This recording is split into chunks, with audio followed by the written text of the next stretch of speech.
And we are, oh, look at that, see an error already. Let me just do this. We are, got it, live with Professor Dr. Robert Patman. Hello, sir. Hi, Pat. It's good to see you. Bear with me, just to tell people what's going on.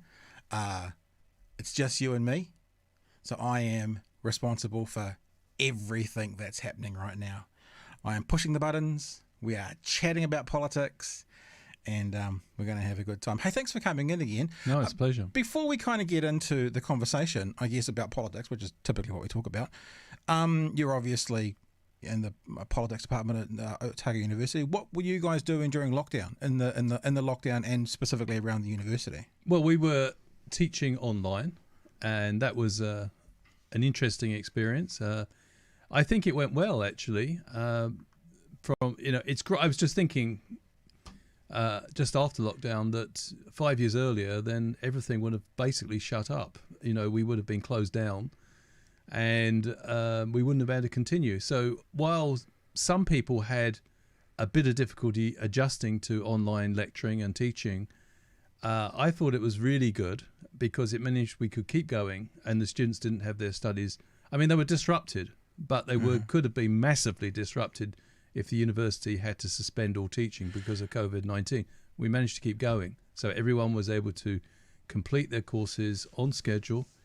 It's an interesting experience. I always record all my lectures and seminar presentations for the students. So I think those lecturers, however, who resisted recording their presentations may have found the adjustment a bit more difficult. But there's no doubt about it. To give a lecture, a 50-minute presentation online involves about almost 50% more preparation because some of the things that you can ad-lib in a lecture when you're experienced, and you can just put little pointers in the margins of your notes and explain. You literally have to be much more explicit online, and you have to be way up very carefully what you're saying. And whereas you can take cues from the audience when you're doing it live, you can see when the students sort of furrow their brows and are puzzled and things like that, and you can go back to the point and explain it. That's really interesting. And it's interesting you say 5 years ago you couldn't have done it. Or maybe, I don't know, but that's my sense is that 5 to 10 years ago, confronted with COVID-19, we would have had far more disruption. The technology has been tremendous. I mean, Zoom, I've taught postgraduates, a class of 13 really talented master's students. They really rose to the occasion. We had really good interactive seminars online. And they're not quite the same as face-to-face seminars because, it's very interactive, and we ask a lot of these students and we encourage them to articulate, not only develop analytical skills, but also skills of articulation. And one thing about being online, you can't quite see the audience the way that you can when you can see them online, but you can't actually... it's just not as interactive or spontaneous in the same way. So would you live streaming? It sounds like you're saying you would record a 50-minute session and upload it as opposed to live streaming. What I did, because since 2012, I've always recorded all my lectures. I had a big class at the first year level. It's very helpful to students. Actually, Pat, it's the highly motivated students who actually are the ones who rewind the lectures and watch them. And initially I thought it would be the students who couldn't quite get out of bed by 10 in the morning or something like that. And I thought they'd be catching up in the evening or something like that. But actually the ones who don't make it to the lectures don't generally tend to watch the lectures as much as the ones who go. So most of the students who rewind the lectures and watch them are the ones who actually go to the original lecture, which is interesting. It sounds like just a really good way for revision. I know for me, I'm dyslexic, and when I'm reading, if I'm reading something, if I'm listening to it at the same time, I find it easy to pick up on. So if I have a book, I'll often try and do an audio book while I'm reading a book if it works. But one of the things I certainly do is rewatch and re-listen to things. Yeah. So it's funny, I didn't know I was dyslexic until I was 40. Right. So actually, I'd love to. There's still a part of me which would love to go back to university and kind of try it again with that knowledge. I mean, I got through okay, but tried again with that knowledge to see about, and what you're talking about, the technology that there is today, how much that would aid my learning. So, yeah, that's interesting. So basically, the ones that wanted to learn are the ones that use the video to help them learn. Yeah, I mean, this was the astonishing thing. About 2010, the IT and the media people at the university wanted me to start recording, and I resisted it initially because I thought if I recorded my lectures at the first year level, the 100 level, it would drop the attendance. But after 2 years, I thought, because they kept badgering away at me, and I thought, okay, let's give it a go. So we did, and when we started analysing the results, they were astonishing because, first of all, the lecture attendance was not affected, so my worst fears were not founded. And secondly, the number of students who we saw quite a dramatic increase in the number of students who were getting A's. And I think it was because none of us can concentrate for 50 minutes.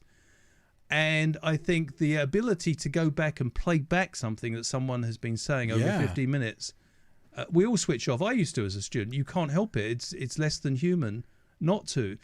And that ability to fill in the gaps. And also, I think just familiarise yourself with a particular session, particularly if you're interested in it. So, we found that it was particularly important for pushing students from B+ to A- in the sense we got quite a big rise in the number of students. So, I mean, I think the technology is fantastic. And, I think it's helping those students who may have had problems learning in that way before, and that's really important. When I was working as a nighttime host on ZB, I was the first person to use Facebook on ZB, and of course now all radio stations do it.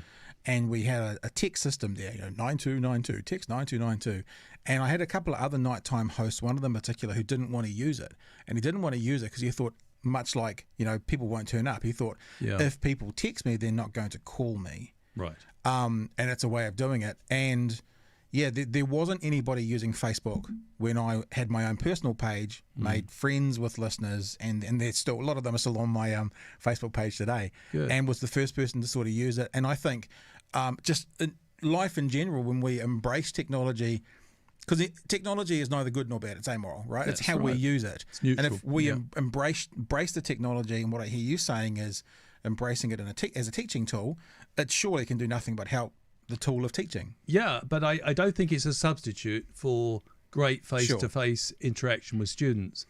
And one of the interesting things, was at the end of the lockdown period and communicating with the students,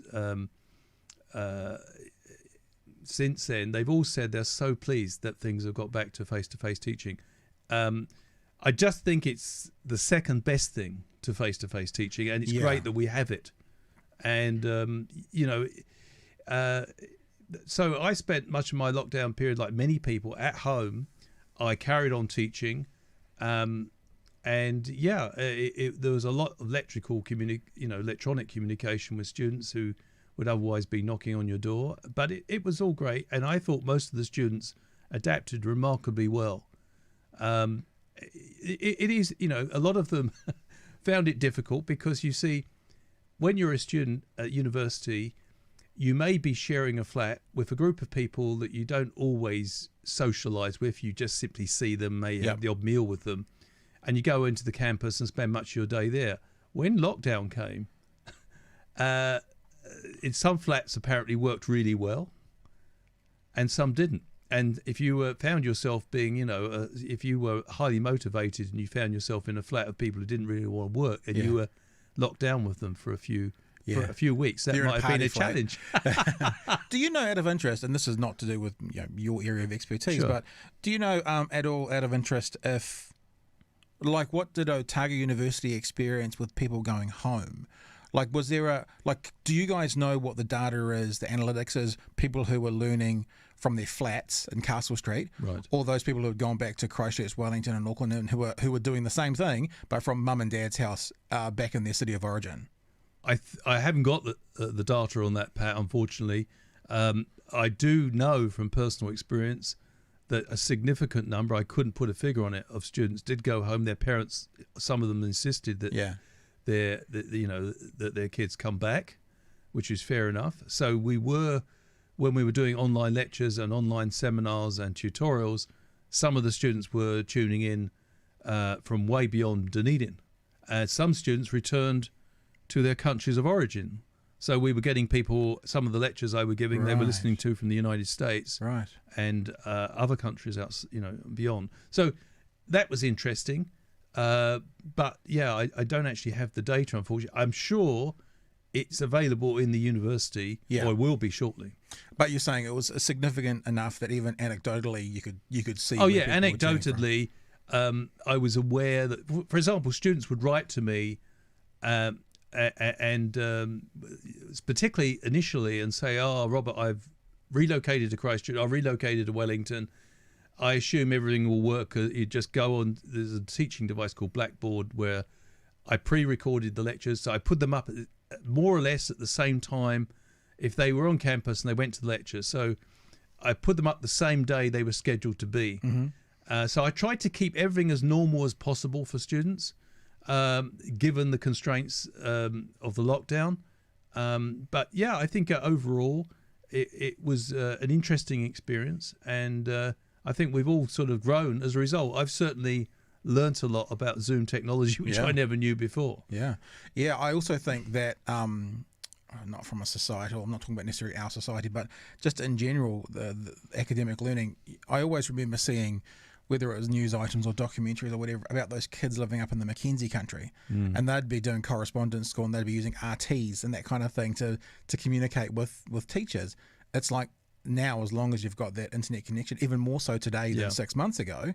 I mean, I was thinking, if you've recorded all of your lectures, is there the possibility that they can get used next year, or every year does it get tailored slightly? No, I update them. And the funny thing is, you raised this interesting question, Pat, because when we knew there would be a lockdown, one of my colleagues said, well, you don't need to worry, Robert. You can just use last year's recorded lectures. And I briefly flirted with that idea, but they said, no, because I always like to be able to draw on contemporary examples. Yeah, sure. Because for first-year students, their first year at university, some of them are 17, 18, and they're new to the subject of politics. They often don't do it at high school. So it's not it's not like a subject like history or geography where they're very familiar with it. Or at least in background terms. So, yeah, and the other thing I did was at the beginning of every presentation, I would face the camera and greet them and have a little chat with them about what we're going to do, and then close off in that fashion, because I didn't want it to become too anonymous where they were just watching a succession of PowerPoints and a voice in the background. So tried to keep it with a little bit of a personal touch. Does life feel like for you it's back to normal? I was quite, like I've been working in media for a long time, and the H1N1 flu when that came through, and in 2010, I think that was 2010, but they've come and gone, and you've heard the squawking birds from international media. This is the end of the world. This one felt different because it is different, very much so. And for those first couple of weeks of lockdown, I was, I won't say scared, but you were kind of on tenterhooks as to where was this going to go. And I remember here in Dunedin driving out the one-ways during that second week, and there was literally not a car on them. And then week 3, there was a couple of cars on them. And then week 4, it was like a Sunday afternoon. And now it feels like there's a lot of getting back to normal. But I noticed, I think university started 2 Mondays ago. That Monday that university started and students went back, I drove down past it and it felt very peculiar. Because all of a sudden there was all these people around walking, young people talking, being close, and it kind of felt a bit weird. What does it feel like walking into the university for you now after that kind of 2 months of separation from it? It feels good, and I'm delighted to see the students again, have a lot of fun with them and enjoy them enormously. And it's what I do. I mean, for me, the juice in the job is teaching. I love doing research as well, but that to me, the teaching part is really important, and it's wonderful to see young people who are so passionate about so many things going on in the world, and to try and give them the analytical tools so they can develop their intellectual independence and make a difference is the big challenge, and it's a lot of fun. And I found campus slightly more quiet than I remembered it before the lockdown. But no, yeah, I mean, I haven't noticed. But it is more quiet, isn't it? Because international students aren't back, are they? No. So I noticed that on that first week. What I noticed in right outside the university main, there was parks. Yeah. And it's like when university is really cracking here in Dunedin, there's not parks there. So it is actually more quiet than it was. Yeah, it is. And I'd overlooked that fact. You're absolutely right. I think at Otago, we have just under 15% of the students are from, overseas, which is actually that's a lot. Well, it is a lot, but we set a limit. We have a cap. Universities like Victoria and Auckland, the international component of the student enrollment is much bigger. I think it's closer to 20, maybe 22%, and that has big financial implications. But there's a lot of belt tightening going on, as you can imagine, for not just in businesses in the private sector, but in the public sector, and not least in the universities, because the revenue stream is obviously affected by this. But because New Zealand has done well as a country, I think done remarkably well in dealing with, we've got no internal transmission of COVID-19 at the moment, and hopefully we won't. It means that we have actually become a target of interest or a subject of interest for many students thinking of studying overseas. In the past, we've sometimes been frustrated by the fact that at Otago University, which we consider to be, and it is, I think, one of the top universities in New Zealand, we've sometimes not been able to persuade some of the really, some of the students we want to persuade to come here because they'll be going to Europe or the United States. Right. And I think now there's a lot more interest because students considering, say, the UK or the United States would obviously, if they're from, say, a country like Vietnam or from Hong Kong or Taiwan, South Korea, they would think twice about that at the moment, given the very difficult situation, the very high death tolls from COVID-19 in those countries and the high rates of infection. And I'm experienced. I'm lucky enough to I've made a couple of connections with some American digital media people doing sort of what I'm doing, but on a more daily news scale. A guy called Sam Cedar, who does a show on the internet. He's coming on to my show next Tuesday morning. Another guy called David Patman. David Patman's got a much bigger show, and he's agreed to come on at some stage for a bit of a chin wag. And David actually said in one of his broadcasts the other day that he's seriously thinking about relocating come fall. If he can, because obviously everything he does is digital. Yeah. He can be anywhere in the world. And I'm just like, gosh, it's probably a good time to get into the talk about, New Zealand relations and politics and COVID-19. But I'm thinking, I'm thinking like a content creator, because I'm like, how can we monetize this? It's the wrong word to use, but how can we now as a country use what we've done politically to advance ourselves successfully? And it makes me nervous hearing the Prime Minister talking about, when there are COVID transmissions again in the community, we may break down the regions and they might have a regional lockdown. I'm like, let me state this from the front. I'm perfectly happy for our tax rates to go up a little bit, for us to cover this, how much this is going to cost us, if it keeps us safe. Sure. This border restrictions we've currently got, I'm perfectly happy to, pay a bit more in tax, 1%, whatever it would be to cover it, to keep those in place. I think it's very simple at the moment to say, if you're a New Zealand citizen, we'll do the 2 weeks accommodation on us. If you're not a New Zealand citizen and you're coming, the 2 weeks accommodation is on you. And if you break the rules, it's a criminal offence. To keep the rest of us safe, sure, and still go into our Blues games or our Highlanders games, and still, having our weddings and our tangas and our funerals and that kind. I'm intrigued as to where we're going to go next. Simon Bridges read the room wrong with that infamous post, about how we should be getting back to work, and that was part of the reason that he was sort of rolled. But I hope that the government stays strong, and it will hurt us financially, but I think we as the public need to go, I would rather have a strong and safe environment and have it cost us a bit more than a bit looser and take some of those risks. We were talking about a bubble with Australia. Look what's happening in Australia right now.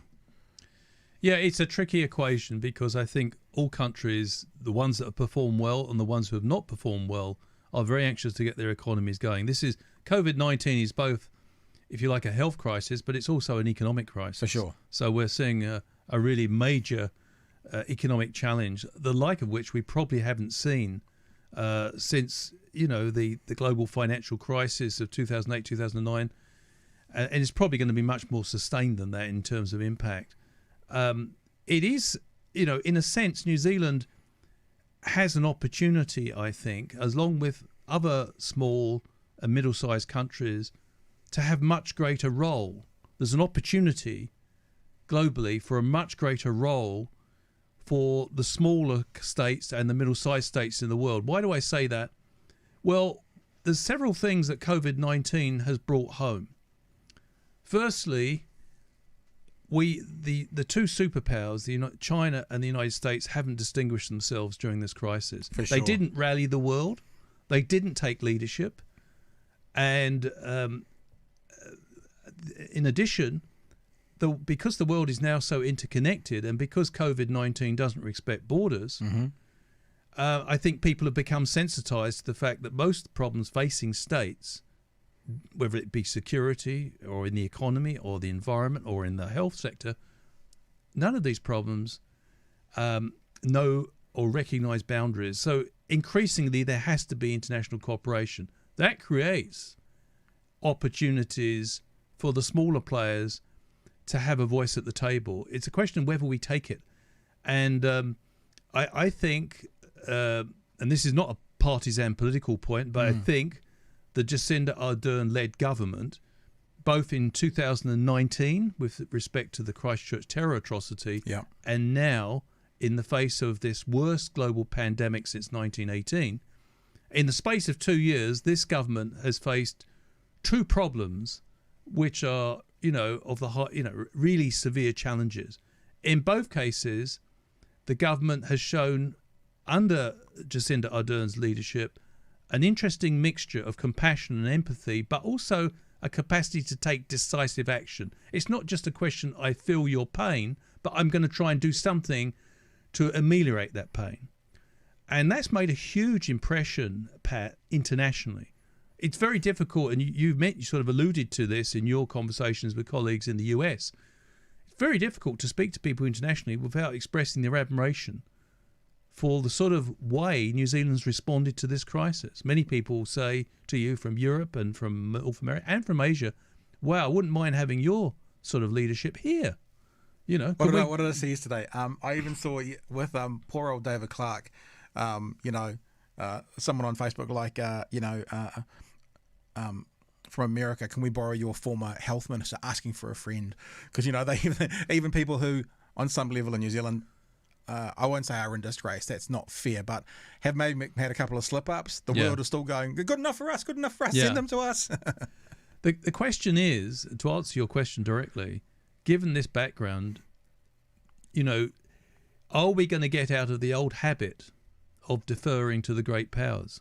Because, in a sense, a lot is going on that's very worrying for New Zealand. For a country like New Zealand, we are critically dependent on what's called an international rules-based order. We need rules. The rules are there not for the strong. They're there for the medium-sized states and the weaker states. And we're seeing a number of countries, the United States under Mr. Trump, Russia under Mr. Putin, China under Xi Jinping, undermine the rules-based order on which countries like New Zealand depend. So do we just passively accept this, or do we start articulating in defence of our interests? And I think this is a major change. I'm not suggesting New Zealand can do it on its own. But New Zealand is, if you like, part of the majority. The majority of countries in the world are small or medium-sized. So just delve into it. I mean, delve into a kind of, as you're saying that, and maybe I'm wrong to think this way, maybe I'm being a little bit flamboyant here, but I think about New Zealand, what New Zealand did to the nuclear arms conversation in the 80s, and a little place ended up having quite big influence. Is that the kind of thing you're talking about? Do you think we can influence what's happening around the world, or is it specifically kind of getting our sovereignty and going, this is where our line is, and even if the bigger powers want us to cross that line, we ain't going to do it? What I think is very important is that for the last couple of years, we've largely accepted in silence countries which have undermined our national interests. For example, the Trump administration has made a series of attacks on both the UN and the WHO and the WTO. The World Trade Organization is a big deal for New Zealand. Every time we've got into a trade dispute with other countries under the rules of the WTO, we've been able to go to a binding disputes resolution panel. Guess how many trade disputes we got into since 1995? 7. Right. How many times we won? 7. Right.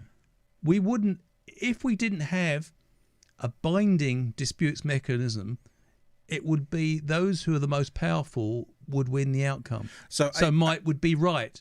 So let me just ask this. Are you saying, in part for that example, if Trump, or let's say America, chooses to undermine that process, it makes it weaker for us, therefore undermines it for us, it makes it a more delicate area. So their actions in undermining, let's say, the WHO, impact us because we're reliant on the WHO.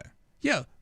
Let's be quite clear. It's not just us. It's the majority. Yeah. There's only about 3 or 4 great powers in the world. There's 2 superpowers. There's Russia, who's got an economy smaller than Italy, pretending to be a great power, but it's a regional power actually, with a legacy of nuclear weapons from the Cold War. But essentially, the majority depend on a rules-based order. They haven't got the power to frame and determine their environment. They need rules to structure that environment so they can go about their business of trading with others. Right. So that is the majority. So what I'm saying to you is, going back to your analogy with the mid-'80s, I'm saying I think we should show the same sense of boldness, but we should do it with other like-minded countries. Countries like the EU, Canada, Australia to a certain degree, Scandinavia. These countries basically share an adherence to rules. And it's very important because, in a sense, I'm not saying we should just defend the status quo. We should probably deepen it. But I think we've got to get out of the habit of believing that the traditional architects of the rules-based system, that was the United States and the UK to some degree, in the past, we've always seen ourselves as good international citizens, multilateral players. But we've actually got to go on the front foot. And we've got to link up with countries right around the world that share our perspective on a rules-based order. And we've got to start, actually, when certain leaders, whether they be in Beijing or in Washington, start attacking an international rules-based environment, which we need, we should not remain silent. And it's very important, I think, that in the post-COVID period, where the number of problems that need international solutions increase, that we actually build the mechanisms for more effective international cooperation. I mean, let's be quite clear. There's no unilateral solution to COVID-19. There's no unilateral solution to climate change. Right. Let's get real about this. If there was really unilateral solutions, do you think the great powers wouldn't have already implemented? If they would, they could. Or they could, they would. So they haven't. So in a sense, it's unrealistic to depend on great powers to solve many of the problems facing New Zealand and other countries. As you're saying it, I'm kind of thinking about this. Sorry, because I'm a very simple man. But the schoolyard situation of the one big bully, but actually the smaller entities underneath it outnumber and can outman that bully. Are the superpowers kind of have the bully pulpit at the moment, and are you suggesting that the rest of us littlies, if we all gather together, we can circumnavigate them, we can organise it ourselves, or we can actually apply pressure to the bullies to for the betterment of all? What I'm suggesting is that the big powers remain more powerful than ever before, but they operate in an environment in which they're more vulnerable and they're more interdependent than before. Right. So it's not that our, big bullies, if you want to put it that way, are weaker than before, per se. It's just that they now found themselves in an environment in which their ability to dictate outcomes is reduced. If you wanted to use a boxing analogy, we've got heavyweights, big heavyweights. They throw harder punches than ever. They train better. and more scientific about how they can deliver those punches, but they've gone from being in a reasonably airy or a large ring space, they're now competing in a telephone booth. And you know what happens when you throw punches in a telephone booth? Right. You not only hurt your opponent, you hurt yourself. Yeah, right. So we live in that sort of world. And we've seen this through the US-China trade dispute, that it's not just an affair between the United States and China, because the nature of global trade is it involves lots of countries in long supply chains. So it has ripples and knock-on effects. So, in a sense, one of the things that struck me as ironic during COVID-19 is that we've seen a lot of countries, and there's a lot of, let's be quite clear about this, Pat, a lot of people are convinced that COVID-19 signals a return of nationalism and sort of the garrison state where we all try and solve our own problems. Mm-hmm. I don't think that's going to happen simply because we can't. So my answer to your question is, it's not that the great powers don't want to run the world. They just cannot run it. It's too complex and it's beyond their capacity. And if you look at examples of where there's been unilateral action, whether it be by the United States in Iraq, whether it be by Russia in the Ukraine, or whether it be by China in the South China Sea, they have not been successful. Mm. And so one of the untold stories of the post-Cold War era, the last 30 years, is that unilateral action has a very poor track record. So we actually have to cooperate whether we like it or not. So that's not a problem for New Zealand. No, but that's the point. The point is now, we can all say that, but until you get Trump, or let's say Biden, or whoever it is, to then agree to play with us, so to speak, how do we force that hand? How do we... Well, they're not indifferent to international opinion. Great powers like to be liked. And I know Mr. Trump. Mr. Trump's a bit different, but look at the international reputation. You're in touch with lots of people with the US. I am as well. Many of them are very disappointed that the rest of the world haven't been more robust with Mr. Trump. They think that the rest of the world should be speaking up. But let's put that to one side. In the long term, I think that the process in which the world has become much more interconnected. We were talking earlier, Pat, about technology and online teaching and all this sort of stuff. Yep. And how we all got through lockdown. There's no reversing globalization, this process of interconnectivity through revolutionary scientific changes in digital and communications technology. We've seen nothing yet in terms of the changes that are going to follow in the next few decades. Let me. I had a friend of mine once say, he was talking about the speed that we're traveling in society. Yeah. He goes, never have we traveled as fast as we're traveling right now, and never will we travel this slowly again. So it's like, it's what's still to come. Yeah, but I suppose the reason I mention this, if you accept that globalization is irreversible, that you can no more deglobalize than you can deindustrialize, that we're not going to get the genie back into the bottle. The populist leaders, they talk about back to the future. They talk about a golden era which never really existed in the past, in which states are going to run the world again. This is what Mr. Trump's vision is. Patriotism is going to replace internationalism. Well, dream on, because most of the problems we face just simply stubbornly refuse to recognize national boundaries. And realistically, we have to learn to cooperate. Now, what I was saying to you, asked me about how can New Zealand build on its enhanced reputation following COVID-19. I think we actually have to reset foreign policy. We actually have to go from the habit of being a good, loyal, multilateral supporter to being a more proactive multilateral supporter and joining with others. We have the opportunity, as you identified during the mid-1980s, to become an ideas entrepreneur internationally. And a lot of countries do take notice of what Jacinda Ardern does. Especially at the moment. Yeah, but you take the initiative about curbing online extremism. Now, some people, like Simon Bridges, poo-pooed that. He said, what were you doing, basically, what were you doing, Prime Minister, in Paris, wasting your time with Mr. Macron trying to... Well, Twitter banned political advertising. as a result of that campaign. Facebook are now backpedaling on this. Yeah. And I think that's healthy. So I don't want to overplay it. I'm not suggesting New Zealand can act unilaterally. It can't. But it can, I think,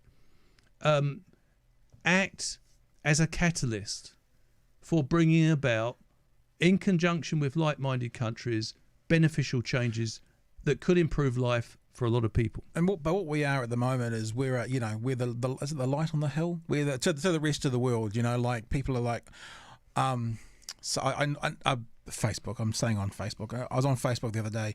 There was some American saying, give us a good reason why you don't have to wear a mask, because everyone's talking about you should be wearing masks. And I noticed a comment from New Zealand because I live in New Zealand. And I think we become complacent as to what we're doing. I'm watching a lot of, as I always have, international news, especially American news. And every now and again, I kind of have this wake-up moment where I go, shit, they're all wearing face masks in that press conference because it's not what we're experiencing here. And so whilst we may not, I was just thinking, I'm looking forward to Jacinda saying to someone, I can smell the coronavirus on your breath. Isn't that the line? You can smell the plutonium on your breath from here. Yeah. But I think we can be an example, and maybe that can help. I don't know. Does there need to be a leader? There needs to be at least someone, and I'm not talking about Jacinda, I'm talking about New Zealand, stand up for these other countries to say, rally with us, come with us, sort that idea. And that brings me back to the original conversation, that I'm a bit nervous to think about us not keeping what we have now with the expectation that there will be coronavirus in our communities again. And maybe it's a little bit like, in my head, I'm thinking about that 100% pure New Zealand message. If we are genuinely 100% pure, we can hold that up constantly as who we are. If we keep this coronavirus where it is now, if we stay on top of it like we have, then we can stay that light on the hill. And with that, I think comes many benefits. I mean, I heard a conversation with someone the other day about how, Silicon Valley, some people from Silicon Valley are looking at putting outposts in parts of New Zealand because then they can just get on with it. Yeah. That light on the hill may be hurting us now financially, and it is, but equally there could be, I'm not smart enough to know these numbers, I'm sure those in government are, there could be a way that we get it back tenfold. And I just really hope that we don't get that, I'm sick of this lockdown, I want business back, I want the borders open again, and that becomes a populist opinion, an election issue that then turns us into, is it Victoria at the moment that's going through a bit of a spike in Australia? That turns us into another state of Australia and gets the spike. And because then if that happens, it's all for naught. All of it. And I'm talking about GDP economically speaking. It's all for naught. To me, it feels like it's an all or nothing scenario. So that's sort of what I guess I was getting to. No, I think you've raised some really important points, Pat, because there's a real tension. I mean, people are losing, you can only subsidise wages for so long. Yeah. And we are hostage to our external situation. We have done well, but we're not alone in that. I mean, one of the things that really helped us is that public healthcare professionals in this country were listened to carefully. Yeah. And their advice was taken, scientific advice was taken. And we also, and I think this is not just Labour, I think it's national as well, have shown a willingness to listen to ideas from other countries and learn from the experience of others. I mean, Jacinda Ardern has referenced a lot of her speeches by what's going on in Singapore and South Korea, countries like Vietnam. We've tried to learn from how other countries have dealt with this. But there is a real tension because for some people, life is becoming increasingly difficult. And, it is really challenging. But I think the thrust of what you're saying is absolutely right. Unless we keep ourselves, unless we preserve the gains of preventing internal transmission of COVID, we will not have a solid basis for economic recovery. I think one of the biggest challenges at the moment is how can we open up to the rest of the world in a safe way before an effective vaccine is introduced. And we can only open up in a very guarded way. And I think personally, there was a lot of talk about a New Zealand-Australian bubble. And to be fair, it looked quite viable when that talk was started to surface at the end of April. Yeah, it did for a while. It did for a while. But I think Australia is a reminder that with the world being interconnected as it is, that there's an ever-present danger and there's no room for complacency. So if we're going to open up, we're going to have to open up with countries which we feel have performed very well. There's no point in opening up with the United States or the UK or Brazil because, quite frankly, they didn't listen to the advice from the WHO. The United States has actually withdrawn from the WHO. Yeah, crazy. And they basically didn't take the problem seriously until too late. And so I think it's important that we're quite selective if we do build, say, air bridges with countries where we can establish comparable health protocols. It might be that both, travellers between the two countries have to have certificates showing, just like you have to have a passport to travel a country, you have to have produce a certificate, an internationally accepted certificate showing that you've been through COVID-19 tested over a period and that you're free of the virus. Yeah, they were literally talking about COVID passports. I mean, I think that's a perfectly fine idea. Yeah. I just would like to know if I get tested on these days, can I still be positive 2 days later? Do you know what I mean? Yeah, that's why I think the system. And look, I guess, I mean, I'm not a backwards person about not wanting to see society move forward and earn good money and that sort of thing. But I come back to that thing I just said, not to repeat myself. If we do what Victoria's done, and some other countries that were at one stage they were like, oh, look at Germany, look at South Korea, look at New Zealand. Now listen to the American commentators, and they're all look at New Zealand. And whilst the others are doing good, they haven't. They're saying look at New Zealand, but they're not saying that the United States should have listened to the WHO when the WHO gave the United States very tough advice back in late January. They offered the United States, they offered the Trump administration testing kits. Yeah. And the United States rejected that under Mr. Trump because they weren't made in the United States. Now, in a sense, it's all very well to congratulate New Zealand, and it's nice that people do this. But they have to take another step and say, why has New Zealand done well? And we did well because we were prepared to listen to international advice and look at how other countries were doing well. And we also had a slight advantage. We're an island, we're an island state. Yep. And we can, to some degree, insulate our borders in a way that other countries can't.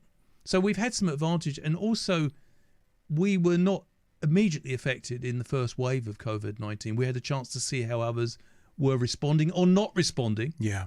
And we were able to make our decisions accordingly. What do you think this has done for the upcoming election in New Zealand? I know we talked before we went live out, you're not necessarily a soothsayer or an election expert, but you are a professor in the political department at Otago University, so I'm sure you've got some thoughts. I'm interested at your take on, obviously at one stage Labor was 59% in the polls, and what I've been saying for the past 2 months is, for me, the most interesting part about this election is, will they break 50? Now, I think the odds of that happening are pretty slim, just under the MMP system. But then the next question is, if they don't break 50, are they going to cannibalise the Greens and then be national from last time and be the biggest party without a civil? So there's some really interesting dynamics going on there.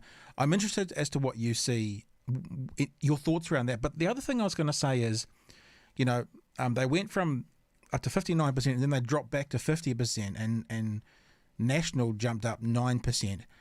And for the life of me, there was a very good piece written, I think it was in Spin-Off, I should have had it to reference, but talking about the National Party has a vested interest in convincing New Zealand that the COVID situation is not going that well, because the only way they're going to win is if they can get that idea going in society that hasn't had such a good response to COVID. We'll pick up the ball from here and we'll do better. And it seems that many would say a lot of people in the media have picked up with that sort of narrative, and for a while at least were almost echoing national talking points. Yeah. And I was trying to say, is this genuinely what these journalists and commentators want to say? Are they just looking for the next 24-hour news cycle headline?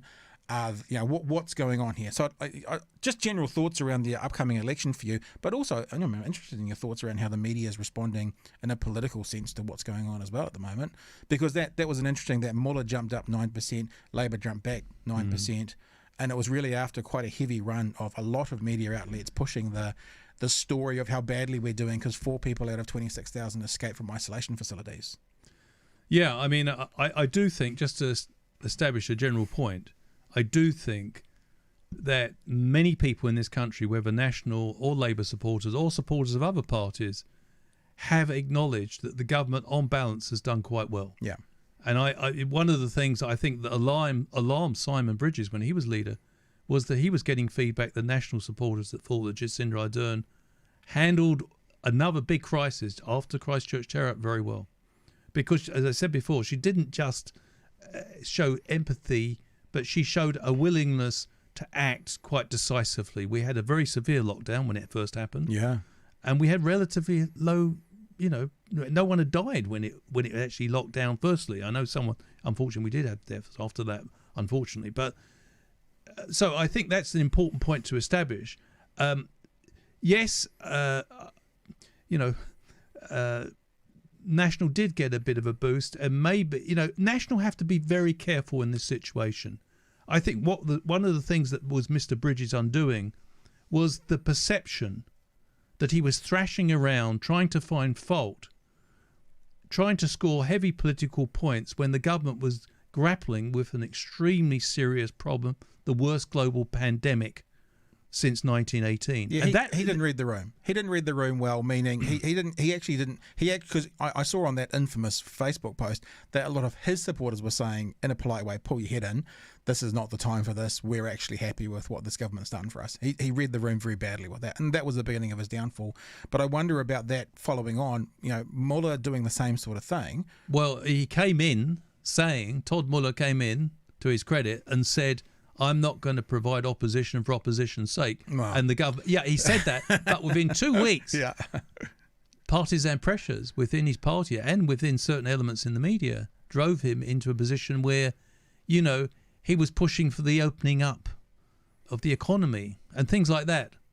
And I think, the Prime Minister is shrewd when she says that she's not going to spend too much time worrying about the politics or electioneering of the general election coming up in September. She's going to concentrate on implementing our strategy for combating COVID-19. Yeah. And I think it's, of course it's political at one level. She's saying that she hasn't got time for petty politics. She's actually dealing with something that matters to most Kiwis. I've got a job to do. Yeah. Yeah. But I take your point, but I think the opposition find themselves in a very difficult position. And the fact they've shed 2 leaders since this crisis has come on, Simon Bridges went. And a deputy leader who just resigned, so and another front bencher. They've been in turmoil. Yeah. Look, I hear what you're saying, and I'm not generally a National voter. I sit on that kind of centre left for my voting record, but I think it's actually quite an easy position for the opposition to be in. They should actually be behind the government, and they should be building for 3 years from now. If they actually went into this going, we support what these guys are doing, we want to help what they're doing. I've said this 10 times before on this podcast, people will be sick of it. One of my biggest disappointments in politicians, full stop, was when Don Brash was in the middle of the last decade, the O's, the noughties, and he publicly stated that he could work with any political party except Labour. And I went, well, that kind of sucks, because as a citizen of the country, I want the best government, first and foremost. And I think that what National should be doing right now, and have been involved in helping political parties in the past and advising them, is they should actually be supporting this government. They should be coming together and saying this is for the country. I think they should be setting up for 3 years from now. And actually, from a political commentator point of view, who knows what that might do at this election anyway, to be seen as they've probably got the wrong person to do this in Judith Collins, but to be seen as we're putting politics aside and we're wanting what's best for the nation. That's what they should be doing. I doubt it's going to happen. Especially under Judith Collins. Yeah, but I think Judith Collins actually, since she's become leader, and this is a sort of non-partisan approach. I haven't got a brief for either Labour or National. Yeah. I think she's handled the situation relatively well compared with her predecessors. She's come across as experienced. Well, she's still there. That's a good start. Yeah, and she's still there. But she's just handled the questions from the media in a much more professional manner. And I think, from the point of view of the National Party, they've got a chance now to regroup and focus on the election. It is. I think it's a very difficult position for National, but I tend to agree with you. I think they should praise the government where the government performs well, but they should be unsparing where the government drops the ball. And I think most people believe that's the right approach. And this government isn't flawless. They make mistakes like everyone else.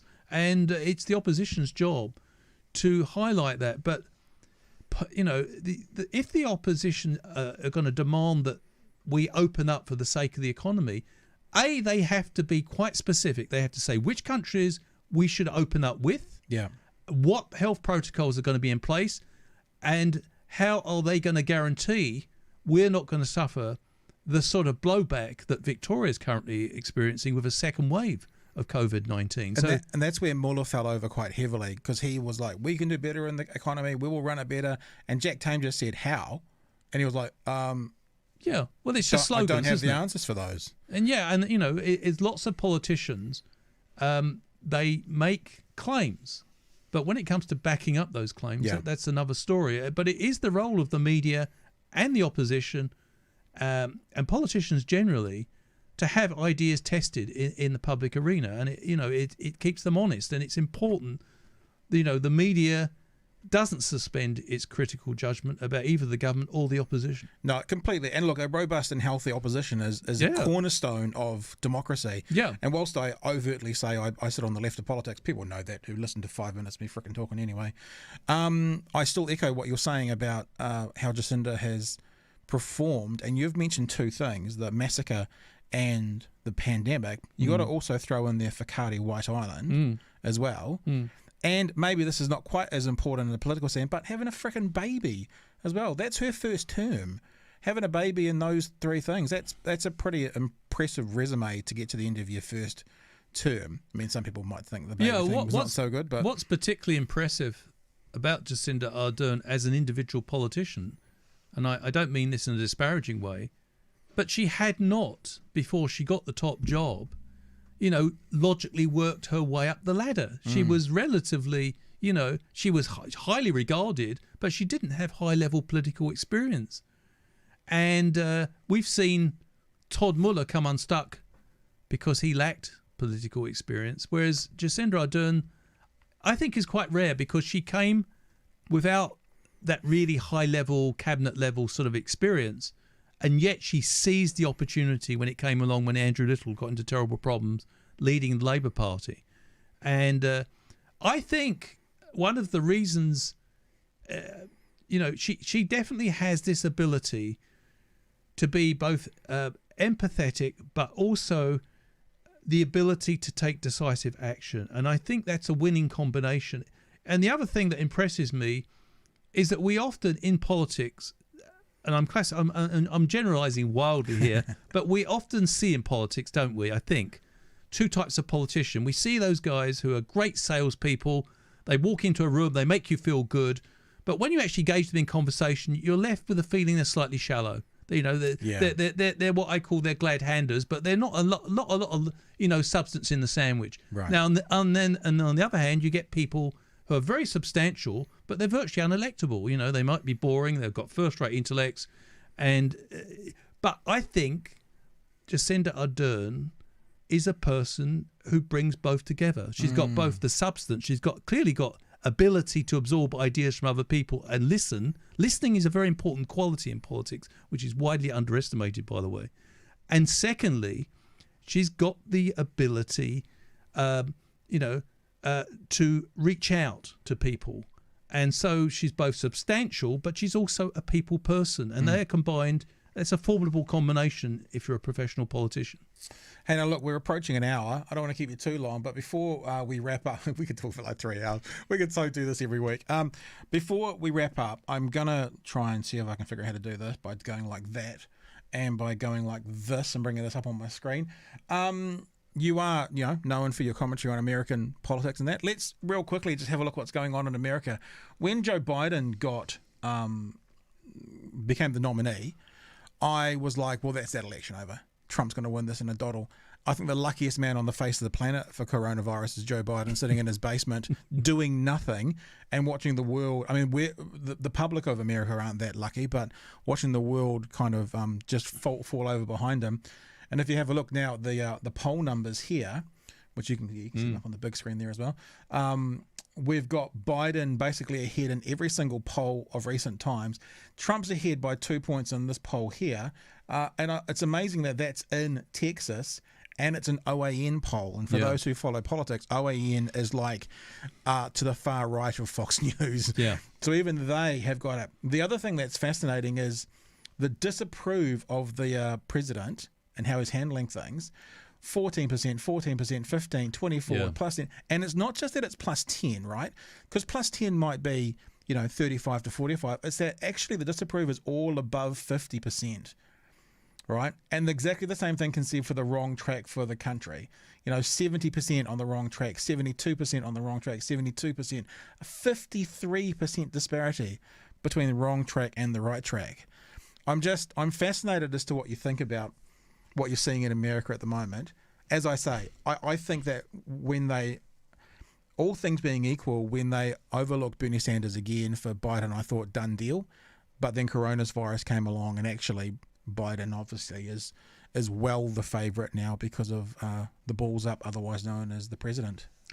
Yeah, I think I share your view that Biden's been slightly fortunate to get the nomination in the first place, because he was conspicuous for his absence during the first 2 years in which Mr. Trump was in the White House, where Mr. Trump was giving opponents plenty of opportunity to criticise him. And it was Sanders who was alone leading the charge against Trump. He was the one producing the alternative budgets. But unfortunately for Mr. Sanders, I think he's just seen as unacceptable to the Democratic Party, the establishment in Democratic. But, one of the interesting things for me, Pat, about what's happening in the US, Mr. Trump seemed to be riding quite high before COVID-19. He looked well at the beginning of the year. He looked well set, particularly with the Democrats favouring Biden so much. He looked well set to prevail in 2020. Totally. And it shows you that unanticipated events, or political scientists sometimes call them black swan events you can't imagine are happening, can completely remake or unmake a career. And it's very important that we often look at politicians, we think, what they're saying, what's their agenda, and we judge them on that. But in fact, often political careers are made by not what politicians say they're going to do, but how they react to unanticipated events. I think if you going back to our conversation about New Zealand, Jacinda Ardern's political career has been enormously boosted by her reaction to the worst terrorist atrocity in New Zealand's history. Well, those three massive events, the pandemic, each of them, you couldn't write that in a script. Yeah, each of them were unanticipated, came right, out of left field, and yet she was shown, in the eyes of many people, and this is not a partisan point, she was shown to have a pretty safe pair of hands. She could reach out to people who are deeply distressed, which people want, and she could keep the country united, and she could also take firm action. So, and that's what also people want, to try to avoid a repetition of situations that occurred. So with Mr. Trump, it seems to be that COVID-19, he just doesn't seem to have got it. And I don't mean that in a condescending way, but he and Mr. Johnson and Bolsonaro, they were in denial for months that it was a serious problem. Yeah. Late as early March, Mr. Trump was still just comparing COVID-19 with flu, and that it will go away when the sun returns in April. And it was about March the 17th when he really began to realise this was a global pandemic. But they still didn't really do anything in March. even though we're starting to do. There's actually, I can't remember who it is. I should find it and put it on the Facebook page. But there is a news organisation, one of the independent. It's not like BuzzFeed or Fox, but it's one of Vox. But it's one of those sorts of independent ones who has given the timeline of sort of January, February, March, April, and it's terrifying to see after it's been labelled what it's been labelled that he was still holding events in closed spaces. He was still going and playing golf. And we were locking down, and other parts of the world were going, holy shit, this is serious, and what Trump was actually doing or not doing in that same time period. Yeah, but you see, for Mr. Trump, all those tactics of carrying on as normal, being controversial, being opinionated, it always worked.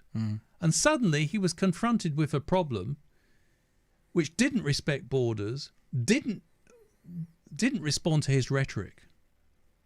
In fact, the only thing COVID-19 responds to is science and objective reality. And he had terrible problems with that because he was pretty good at dealing with situations which he was familiar with. He's familiar with the real estate world, familiar with the economy, the stock market, and they seemed to perk along while he was in office.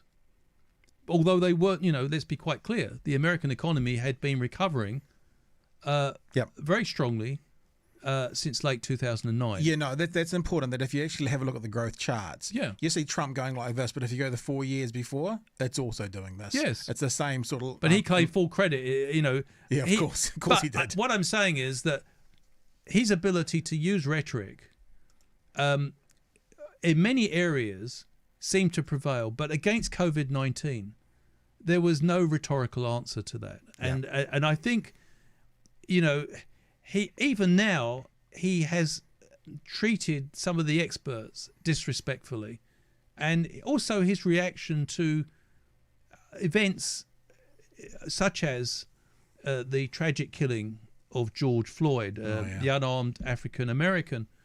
Again, I think one thing that really has disappointed even some of his supporters, certainly the instrumental voters. When I talk about instrumental voters, I'm talking about those people, and there was about 15% of the American people, 15% of the American voters the last election, who were not diehard Trump supporters per se. They weren't the hardcore, but they were people who genuinely believed that someone outside the political arena could have a healthy impact in draining the swamp. And if you like, that seems a bit ironic now, doesn't it? How well did that go? Yeah, so I think those people will be alarmed that Mr. Trump has not unified the United States in the face of COVID-19, has not unified the United States in the face of the George Floyd killing. I was thinking, it was very interesting. There was racial problems in the United States a long time ago. It's a long-term problem. And I'm not blaming the racial problems on Mr. Trump. They predated him by decades. But all I'm saying is, I think many people in the United States were disappointed that it took him a week before he made a nationwide address about an event which not only touched the United States but touched the world. For sure, it was a huge, and that's interesting that you talk about the unknown events that shape a politician or shape our perception of a politician. And with Jacinda, there's been those three big things of White Island, the massacre, and the pandemic. And with Trump this year, there's been George Floyd and the pandemic, and I think it's pretty fair to say most people would say failed dramatically, and maybe that's why you're seeing Biden up by 15% in lots of polls, and the favourability for Trump being negative 47% on those direction of the country, perhaps. Yeah, I suppose Mr. Trump must be hoping, and I think many Americans be hoping, that COVID-19 begins to subside as a problem and that he can hammer Biden in a debate. Actually, I think Trump probably could get the upper hand in a debate with Joe Biden. You think so? Well, let's be quite clear. Mr. Biden has made very limited appearances. Yeah. And what he said has been, quite sensible in opposition. But, he how should I put it? I think politically he's probably seen better days. Yeah, he's there is a deterioration there of his mental faculties. I think once again, unfortunately, America, and look, you could say Bernie Sanders was equally an old white man, but very sharp. And I think that just once again, the French philosopher who said you get the government you deserve. It's like America deserves Trump, and I think Biden is. It's hard because I was thinking about this the other day because I'm going to be talking to some American pundits over the next few weeks who are quite critical of Joe Biden. Yeah. And I had this idea of because I'm from New Zealand, every example is rugby, of a rugby commentator. And how does it feel being a former All Black commentating rugby now and giving away the secrets of how the All Blacks do something because you're a commentator, but that might end up helping the opposition, and I'm interested in that dynamic. So it's on one level, it's hard to say. I think that it was not hard to say because I'm not involved with the politics over there.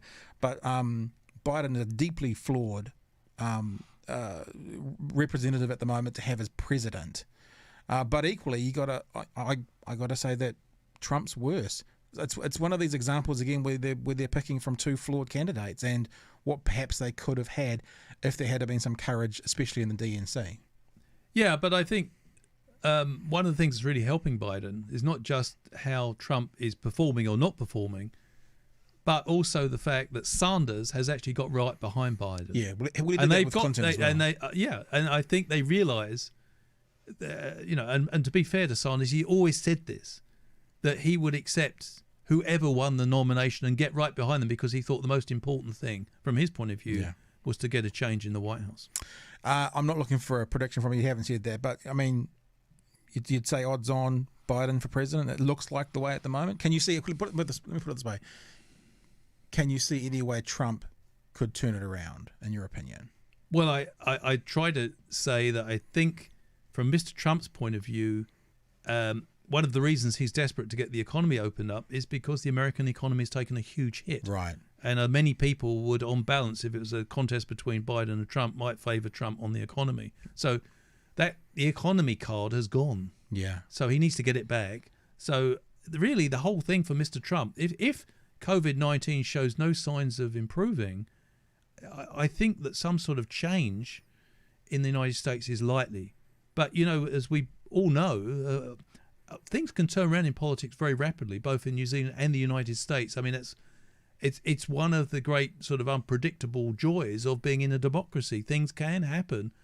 And people can find themselves making mistakes that no one ever anticipated, as well as dealing with unanticipated situations as well. So, yeah, I mean, it's fascinating. On balance, I think Mr. Trump, is...